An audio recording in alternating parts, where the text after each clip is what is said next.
नमस्कार, स्वागत है आप सभी को। आज की विषय है कार्तिक मास की महात्म्य कथा, अध्याय 9। राजा पृथु ने कहा, हे मुनि श्रेष्ठ नारद जी, आपने कार्तिक माह के व्रत में जो तुलसी की जड़ में भगवान विष्णु का निवास बताकर उस स्थान की मिट्टी की पूजा करना बतलाया है, अतः मैं श्री तुलसी जी के महात्म्य को सुनना चाहता हूँ। तुलसी जी कहाँ और किस प्रकार उत्पन्न हुई, यह बताने की कृपा करें। नारद जी बोले, राजन, अब आप तुलसी जी की महत्ता तथा उनके जन्म का प्राचीन इतिहास ध्यानपूर्वक सुनिए। एक बार देवगुरु बृहस्पति और देवराज इंद्र भगवान शंकर का दर्शन करने कैलाश पर्वत की ओर चले, तो भगवान शंकर ने अपने भक्तों की परीक्षा लेने के लिए जटाधारी दिगंबर का रूप धारण कर उन दोनों के मार्ग में अवरोध उत्पन्न किया। यद्यपि वह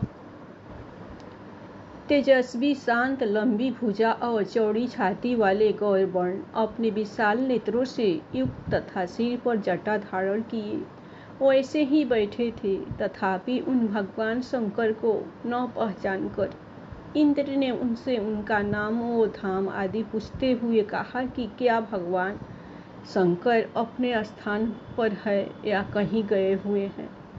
इस पर तपस्वी रूप भगवान शिव कुछ नहीं बोले। इंद्र को अपने त्रिलोकीनाथ होने का गर्व था। उसी अहंकार के प्रभाव से वह चुप किस प्रकार रह सकता था।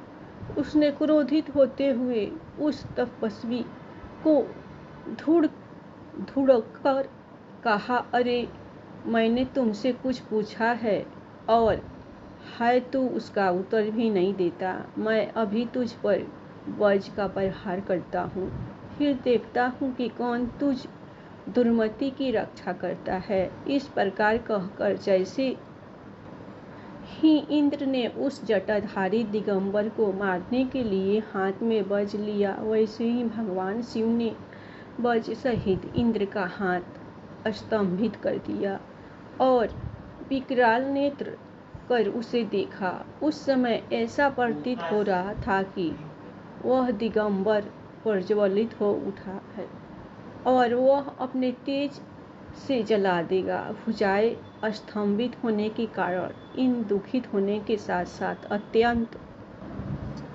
कुपित भी हो गया, परंतु उस जटाधारी दिगंबर को प्रज्वलित देखकर बृहस्पति जी ने उन्हें भगवान शंकर जानकर प्रणाम किया और दंडवत होकर उनकी स्तुति करने लगे। बृहस्पति भगवान शंकर से कहने लगे, हे दीनानाथ, हे महादेव, आप अपने क्रोध को शांत कर लीजिए और इंद्र के इस अपराध को क्षमा कीजिए।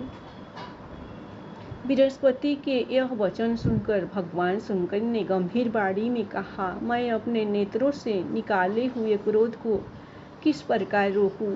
तो बृहस्पति ने कहा, भगवान, आप अपना भक्त वत्सल नाम सार्थक करते हुए अपने भक्तों पर दया कीजिए। आप अपने इस तेज को अन्यत्र स्थापित कीजिए और इंद्र का उद्धार कीजिए। तो भगवान शंकर गुरु बृहस्पति से बोले, मैं तुम्हारी स्तुति से अत्यंत प्रसन्न हूँ। तुमने इंद्र को जीवन दान दिलवाया है। मुझे विश्वास है कि मेरे नेत्रों की अग्नि अब इंद्र को पीड़ित नहीं करेगी। बृहस्पति से इस प्रकार कहकर भगवान शिव ने अपने मस्तक से निकाले हुए अग्निमय तेज को अपने हाथों में ले लिया और फिर उसे क्षीर सागर में डाल दिया।